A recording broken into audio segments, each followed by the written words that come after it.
Carl Jung identified a specific power hidden within those who walk alone. While society sees them as outcasts or broken, Jung saw them as the most psychologically formidable individuals who ever lived. What Jung discovered about loners who keep no friends wasn't just controversial. It was dangerous enough that he warned other psychologists to handle these individuals with extreme caution. Society judges the loner as antisocial, broken, or damaged. But Jung's research revealed something that threatens the foundation of how we organize human relationships. He discovered that forced socialization is the real sickness, and the loner represents something evolution has been trying to create for thousands of years. The question isn't why some people walk alone. The question is why everyone else is so terrified of solitude that they'll tolerate toxic relationships rather than face themselves. Jung's clinical files reveal a disturbing pattern. The individuals who kept no friends weren't suffering from social deficits. They had developed immunity to the most powerful force that controls human behavior: groupthink, the need for validation from others, the psychological chains that keep most people obedient to collective unconscious agreements they never consciously chose. The loner cannot be manipulated by social pressure because they genuinely do not seek validation from the group. Jung called this psychological independence. Most people think they make their own choices, but Jung's research proved otherwise. Through his concept of the collective unconscious, he showed that most human behavior is unconsciously synchronized with group expectations. People dress alike, think alike, and make choices that feel personal, but are actually collective patterns they absorbed without awareness. Think about the last time you made a decision based on what others might think. What career would look impressive? What relationship would seem acceptable?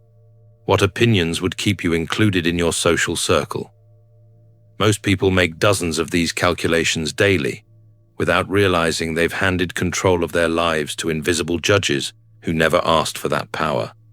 The loner exists outside this system, not because they're rebelling against it, but because they never plugged into it in the first place. Their brain developed differently. While other children learn to regulate their nervous system through social approval, the loner's nervous system learned to self-regulate through solitude. When other kids needed the group's laughter to feel okay, the loner felt okay alone.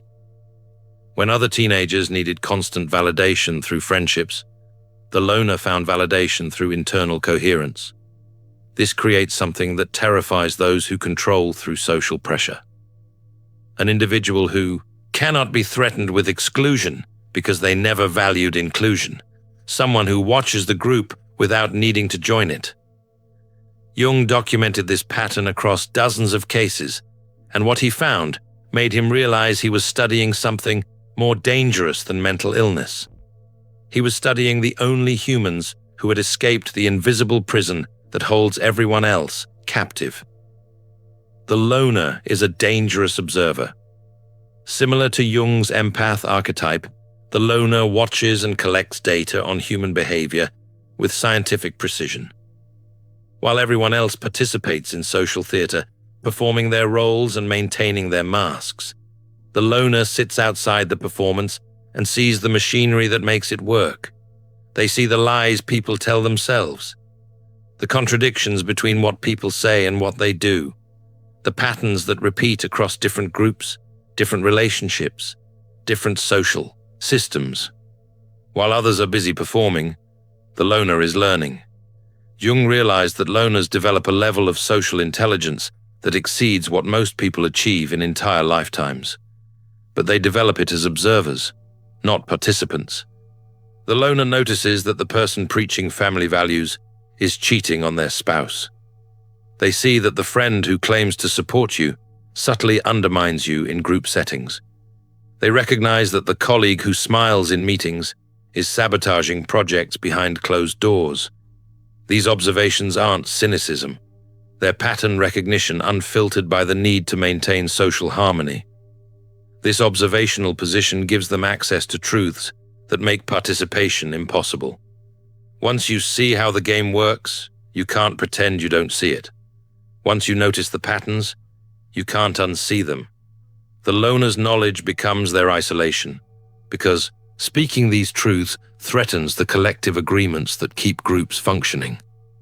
Every group has unspoken rules about what can and cannot be acknowledged. The loner sees these rules clearly and finds them absurd. Jung wrote extensively about how groups unconsciously agree to ignore certain realities to maintain cohesion. The family that never mentions dad's drinking. The workplace that never acknowledges the toxic manager. The friend group that pretends not to notice how one person always plays the victim. These collective denial agreements keep the group stable, but they require everyone's participation. The loner who points out the obvious becomes the problem, not because they're wrong, but because they're breaking the agreement. Most people confuse the loner with someone who is lonely. Jung was obsessed with clarifying this distinction because he saw how much damage this confusion created. Loneliness is a defect, a painful state where someone craves connection they cannot achieve. Loneliness is suffering caused by unwanted isolation. The lonely person scrolls through social media, feeling excluded. They accept invitations to events they don't enjoy just to avoid being alone. They tolerate disrespect from friends because having bad friends feels better than having no friends. Solitude is a superpower. Empaths aren't broken. They're alchemists in progress. The alchemist's path gives you drills, Jung-based boundaries, and 3 exclusive chapter videos to turn overwhelm into clarity, collective expectations. Solitude is when your nervous system finally stops processing everyone else's emotions and expectations and gets to experience its own authentic signals. In solitude, you discover what you actually think, not what you've been trained to think. You learn what you genuinely enjoy, not what you're supposed to enjoy. You access your authentic preferences, values, and desires. The lonely person is broken by isolation. The solitary person is strengthened by it. Jung spent years studying the difference, and he found that true loners don't experience loneliness the way others do. They experience clarity, relief, freedom from the exhausting performance of social acceptability. Where others feel empty in solitude, the loner feels full. Where others feel anxious without social input, the loner feels calm. When a loner is forced into social situations, they don't feel connection. They feel interference, like static disrupting a clear signal. This isn't pathology. This is a different nervous system configuration that processes social input as noise rather than nourishment. The small talk that others use to build rapport registers as meaningless sound. The social rituals that others find comforting feel like elaborate wastes of energy. The performance of interest in topics that don't matter creates exhaustion rather than engagement. Jung observed that loners often leave social situations feeling drained rather than energized, not because they're introverted in the conventional sense, but because they're processing the gap between what people say and what people mean. They're watching everyone perform their social roles while simultaneously tracking the authentic emotions bleeding through the performance. This dual processing is exhausting. Solitude isn't just preferred, it's necessary for psychological recovery. Jung discovered that loners are often the only ones brave enough to face their own dark side. He called this the shadow, the parts of yourself that you've been taught to deny, suppress, and project onto others. Most people spend their entire lives running from their shadow, hiding in groups where they can point at others and say, "That's where the evil lives. That's where the weakness lives, not in me." The group provides endless opportunities for shadow projection. You can stay comfortably unaware of your own capacity for cruelty by focusing on how cruel others are. You can avoid examining your own dishonesty by judging how dishonest others are. You can deny your own insecurities by mocking others for theirs. The group becomes a hall of mirrors where everyone projects their shadow onto everyone else, and no one has to face their own darkness. The loner doesn't have this luxury. When you spend significant time alone, you eventually meet everything you've been running from. Your capacity for cruelty, your selfishness, your fears, your weaknesses. Everything the group taught you was unacceptable to acknowledge. In solitude, there's no one else to blame, no one else to compare yourself to, no one else to use as a distraction from your own psychological reality. Jung found that loners who successfully integrate their shadow become psychologically stronger than people who hide in groups, because once you've faced your own darkness and survived, you're no longer afraid of it. You're no longer controlled by the fear of having it exposed. You become immune to shame as a control mechanism. You've already looked at the worst parts of yourself and decided you can live with them. This acceptance creates unshakable psychological stability. The person who has integrated their shadow knows they're capable of selfishness, so accusations of selfishness don't destroy them. They know they're capable of cruelty, so recognizing cruelty in themselves doesn't shatter their self-image. They've accepted their full humanity, light and dark together. This acceptance paradoxically makes them less dangerous than people who deny their shadow because they're conscious of their capacity for harm and can choose differently. This shadow integration creates what Jung called psychological sovereignty. The loner who has faced their darkness cannot be manipulated by threats of exposure. They already know what they're capable of. They've already accepted it. This makes them unblackmailable, unshameable, uncontrollable through the normal social mechanisms that keep most people obedient. Jung documented this process in his own life. During his confrontation with the unconscious, he spent years in solitude, facing psychological contents that would have destroyed most people. He saw visions that could have been diagnosed as psychosis. He experienced emotions that could have led to breakdown. He confronted parts of himself that contradicted everything he wanted to believe about his own character. But he didn't run from these experiences. He studied them. He integrated them. He emerged from that experience fundamentally changed. No longer afraid of his own mind. No longer dependent on external validation. Psychologically complete in a way that most people never achieve. Jung's work on the shadow, on archetypes, on the individuation process, all came from his willingness to spend years alone with psychological contents that terrified him. The loner's psychological development follows this same pattern. Solitude forces shadow integration. Shadow integration creates sovereignty. Sovereignty threatens every system built on controlling people through shame and social pressure.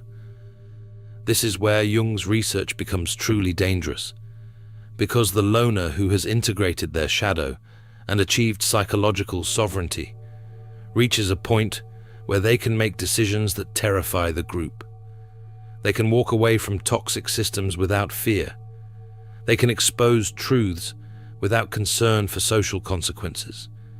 They can act on their own values, even when those values contradict collective expectations.